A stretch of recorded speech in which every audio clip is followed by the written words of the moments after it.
Prepare to immerse yourselves in a mystery that defies logic and shakes the soul. It was a frigid January night in 1999 when the tugboat Elk, navigating the murky waters of the Vistula River in Kraków, Poland, encountered an enigma that resonates to this day. The captain, feeling a sudden jolt, saw the ship's propellers stop, as if trapped by an invisible force. Upon investigating, he and his companion found a piece of cloth or leather with a strange texture, and a sack emitting a nauseating odor. The pale color and texture of the garment paralyzed them. It was human skin. What could have happened in the depths of the Vistula River? The truth hides in the shadows.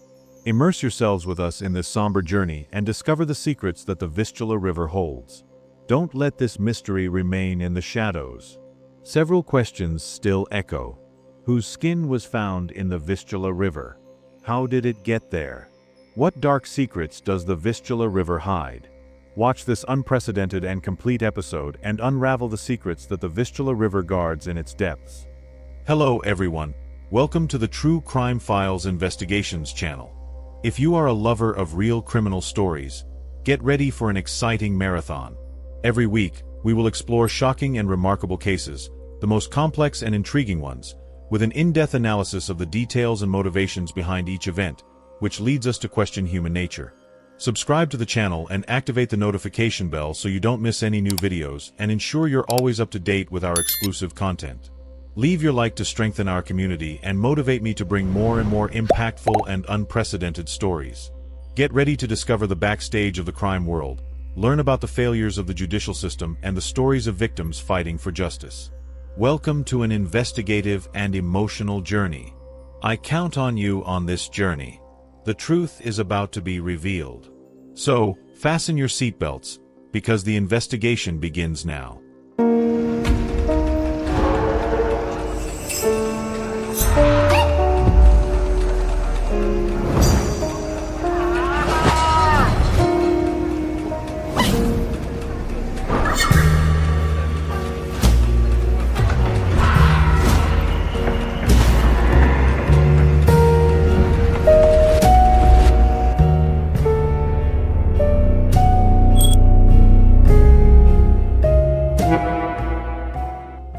In a shadowy corner of history, where the beauty of Kraków intertwines with tragedy, emerges the story of Katarzyna Zowada, or Acacia, as some called her. Born on June 1, 1975, in the vibrant Polish city, Katarzyna was the rare gem of her parents, who dedicated themselves to offering her a bright future. From childhood, Katarzyna revealed herself as an introspective soul, finding refuge and joy in the company of her father, a man whose name time insists on concealing. Together, they explored the corners of Kraków, the country's former capital, a pulsating center of culture and economy, a labyrinth of streets that attracted thousands of tourists, oblivious to the horror that would unfold there. Katarzyna's relationship with her father was a beacon in her life. He introduced her to the secrets of the city, guiding her through its historic streets and revealing to her the soul of Kraków. The city, with its medieval architecture and vibrant atmosphere, was a playground for the two, a place where imagination could run free. Tragedy, however, lurked in the shadows. In January 1996, when Katarzyna was still a young woman, a routine walk with her father turned into a nightmare. A brutal accident, a fall that left him paralyzed, and the premature death of the man who was her safe haven. Guilt and pain fell upon Katarzyna, throwing her into an abyss of depression. Marta, her mother, an experienced psychologist, perceived the somber change in her daughter and sought help at the Nauseating psychiatric clinic, the neighborhood where they lived. Katarzyna's journey in search of mental balance was arduous. Therapy helped her resume her studies, but shyness and loneliness persisted. Anna, a friend from her school days, was her only confidant, a kindred spirit who shared her love of reading and hippie culture. A passion for psychology blossomed in Katarzyna, driven by the desire to follow in her mother's footsteps. However, university revealed that her path was another. History called to her, and Katarzyna found her place among books and debates, but loneliness was still her shadow. Music and underground culture became her refuges.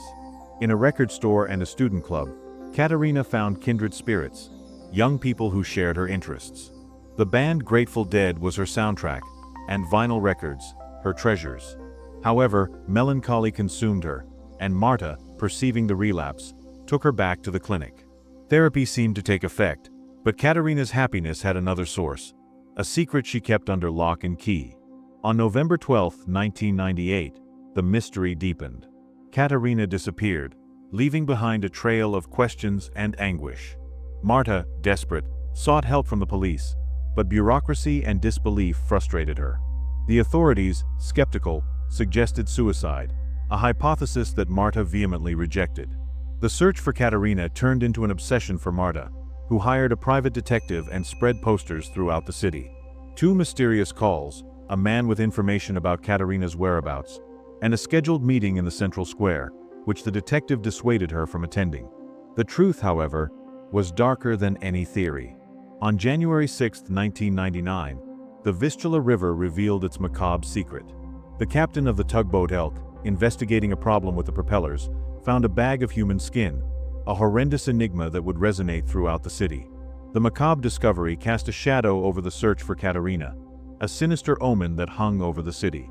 The scene was one of indescribable horror, a nightmare that materialized in the murky waters of the Vistula. Among the fragments of skin and tissue, a human ear, adorned with an earring, emerged, a silent testimony of brutality. The captain and his crew, paralyzed by shock, called the police, who quickly began the investigation. The victim's age, estimated to be around 20 years old, directed suspicions towards Katarzyna, the missing young woman whose mother insisted that her disappearance was not a simple case of running away. Confirmation came from forensic laboratories, where DNA revealed the victim's identity: Katarzyna Zowada. The first genetic test performed by the Polish police for a criminal case confirmed what everyone feared. From that moment on, the search for Katarzyna turned into a hunt for her killer. Divers searched the depths of the river, while police officers and agents swept the banks, looking for more traces of the young woman's body. On January 14, 1999, hope faded with the discovery of new fragments: a right leg, cut below the knee, a buttock, and other body parts. DNA analysis confirmed the worst: all the mortal remains belonged to Katarzyna. At first, the hypothesis that the body had been torn apart by the tugboat's propellers seemed plausible. However, the forensic examination revealed a much darker reality. Katarzyna had been murdered. The surgical precision of the cuts, the skin removed from the torso, and the severed limbs and head indicated an act of extreme violence. The forensic doctor determined that the skin had been removed while the victim was still alive, a macabre detail that suggested the creation of a kind of suit by the killer. The cruelty of the crime was such that the case was nicknamed Healing, which means skin in Polish, and made headlines in all the country's newspapers. The search for the rest of Katarzyna's body intensified, but without success. Despite comparing Katarzyna's DNA with mortal remains found in other cases of dismemberment in Kraków, no clue was found. The police, however, did not give up on finding the killer, and initial suspicions fell on Jan, a man who had murdered his wife and son in 1983, skinning their bodies. However, his weakened physical condition quickly ruled him out of the list of suspects. The investigation focused on Katarzyna's personal life, looking for clues about her last weeks. The young woman's absence from classes, 3 weeks before her disappearance, intrigued investigators. Katarzyna's mother, for her part, was unaware of her daughter's absence, as she always left home at class time and returned when her friends finished their commitments. Katarzyna's shyness made it difficult to gather information about her private life, but her classmates revealed that she used to sit alone, without interacting with anyone. A sudden change in Katarzyna's appearance caught the attention of investigators. Shortly before her disappearance, she started a weight loss plan and dyed her hair from black to blonde. The police suspected that the young woman might have met a boy and fallen in love, which would explain her absence. The investigation focused on the places Katarzyna frequented, such as the record store and the student club, where she was seen talking to a boy named Jacob. Jacob, however, had a girlfriend, and his interactions with Katarzyna were limited to conversations about music and books. The young man denied any romantic involvement with Katarzyna and provided a solid alibi for the night of the disappearance, quickly being ruled out as a suspect. The police continued to investigate other frequent visitors to the places Katarzyna frequented, but none of them fit the profile of the killer. As the months passed, the police feared that Katarzyna's killer might strike again. A profile of the criminal was developed and disseminated to the population of Kraków: a man between 20 and 30 years old, with severe mental disorders, a psychopath with a narcissistic personality, and above-average intelligence. However, information was scarce, and the investigation remained without direction. On May 31, 1999, a macabre clue emerged. The police received a call from an elderly man who had found the body of his 50-year-old son in the basement of his house in Kraków. The suspect in the crime was his grandson, Vladimir, who had moved from the Caucasus to Biszczyn, near Kraków, a few years earlier. The heinous crime revealed a pattern of violence similar to Katarzyna's case. Vladimir had tied his father by the ankles, made cuts behind the knees, collected the blood in a bucket, decapitated him, and removed the skin from his body, using it to create a mask. The day following the horrendous crime unfolded with a disturbing coldness. Vladimir, wearing his father's clothes and the macabre mask made from his skin, had breakfast with his grandfather, acting as if nothing had happened. The old man, oblivious to the horror hidden in the basement, conversed with his grandson, believing he was talking to his own son. The body was found only at midday when the grandfather went down to the basement and encountered the macabre scene. The human skin mask, found next to Vladimir's father's body, immediately caught the attention of the Kraków Forensic Medicine Unit. The similarity to Katarzyna's case was undeniable, and the agents returned to Vladimir's house to conduct a thorough search. However, no trace of Katarzyna was found at the location. The suspicion that Vladimir might have dismembered the young woman's body there was ruled out. As being a foreigner, he did not know the city, and the house was practically his only refuge. Despite the macabre similarities, the police concluded that the crimes were not connected. Vladimir confessed to the murder of his father, motivated by the abandonment of his mother and the anger of seeing his father with a younger woman. He was sentenced to 25 years in prison and later transferred to a prison in Russia at his request. However, he was never formally accused as a suspect in Katarzyna's case. The investigation into Katarzyna's death took other directions. In 1999, a man from Kraków, known for his nocturnal walks along the riverbanks and for abusing women, was considered a suspect. However, the police ruled him out shortly afterward. In 2000, Katarzyna's mortal remains were exhumed, and forensic scientists found DNA from another person on her body. The comparison with the genetic profiles in the police database did not reveal any matches.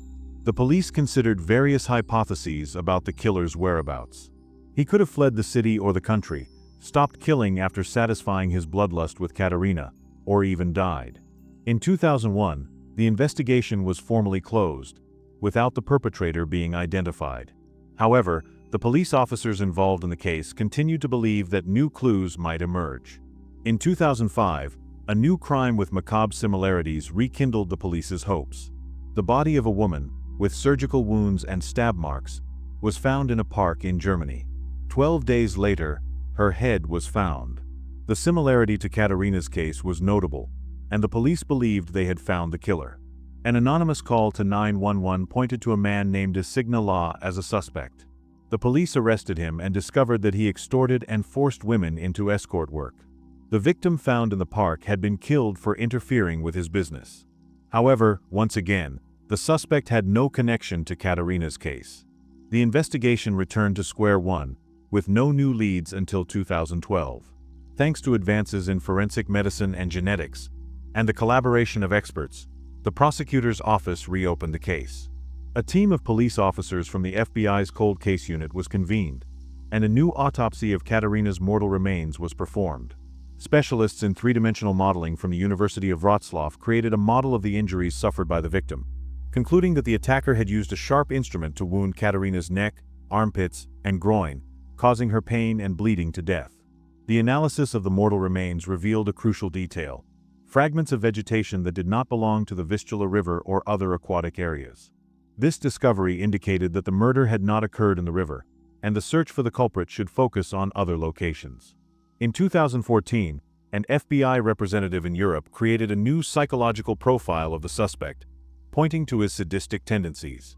He believed that the crime had been motivated by the killer's repressed anger at not being a woman, and that Katarzyna had been skinned so that he could wear her skin and feel like her. The precision of the cuts found on Katarzyna's body suggested that the killer had experience with cutting tools. He could be a butcher, tailor, surgeon, hunter, or veterinarian. The police also considered the possibility that the killer had a physical build similar to Katarzyna's, that is, around 1.70 meters, approximately 5 feet 7 inches, so that he could use her skin as a coat. In 2016, The Portuguese forensic expert Duarte Nuno Vieira, a UN expert in signs of torture on the human body, analyzed the case. He confirmed that Catarina had been tortured before dying and that the killer possibly had training in martial arts, specifically in an undisclosed variant.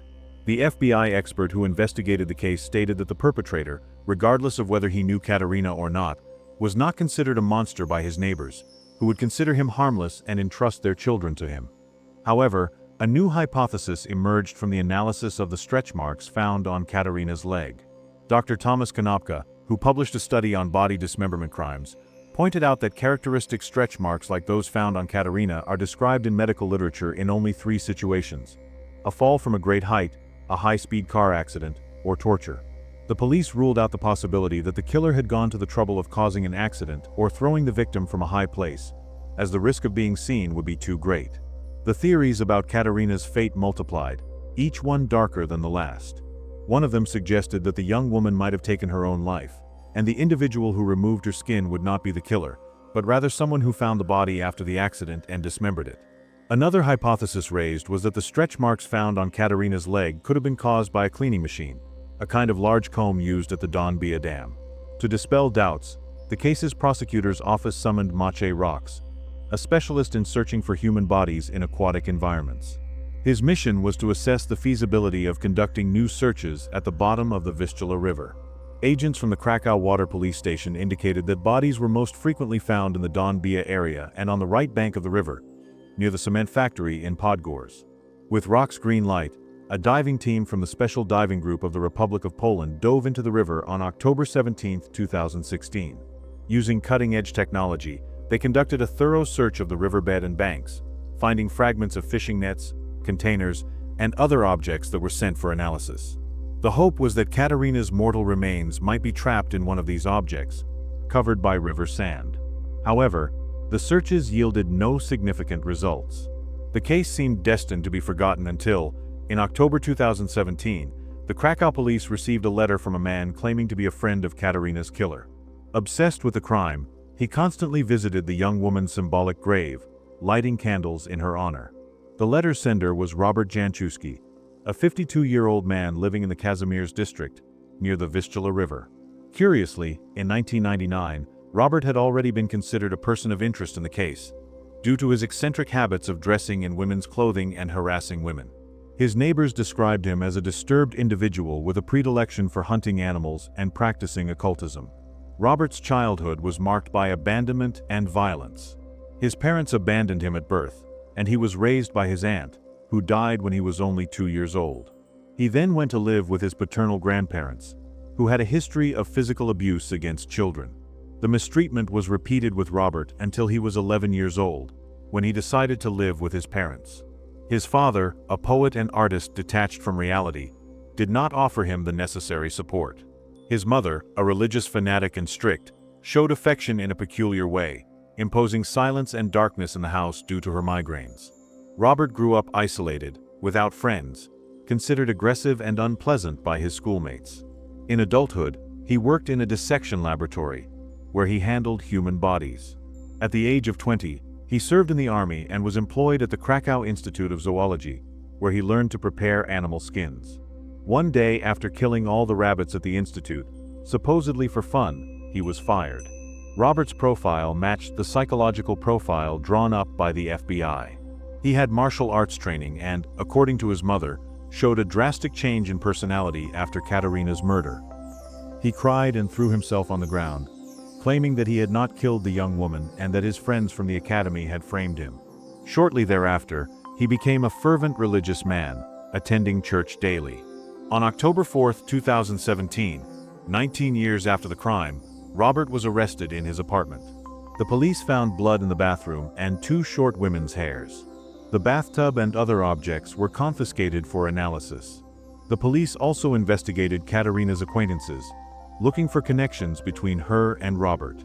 He denied knowing her, but witnesses stated otherwise.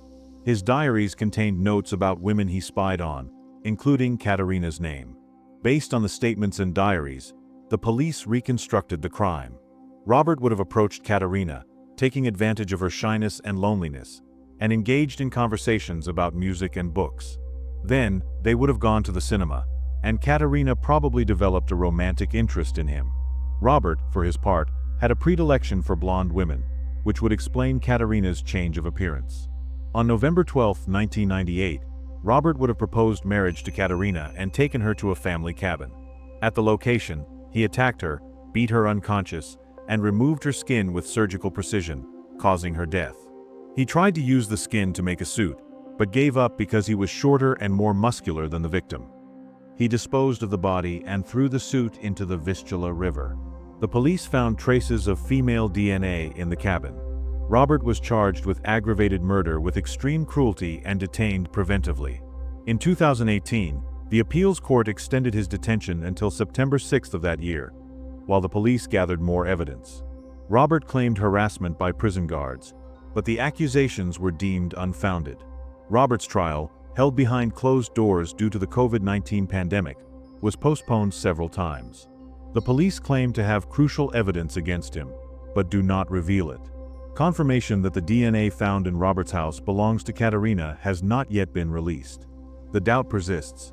Is Robert the real killer, or just a disturbed individual who removed the skin from an already lifeless body? The police assure they have the culprit, but official confirmation has not yet arrived. 25 years after Katarzyna's murder, her mother cries out for justice. Thank you so much for watching this story. Your presence and support are essential for me to continue creating quality content. So, if you enjoyed this story, please like and subscribe to our channel so you don't miss any new episodes. Your subscription and comments are fundamental for me to keep bringing quality content. Leave your opinion in the comments, always with respect for the victims, and together let's build an even better community.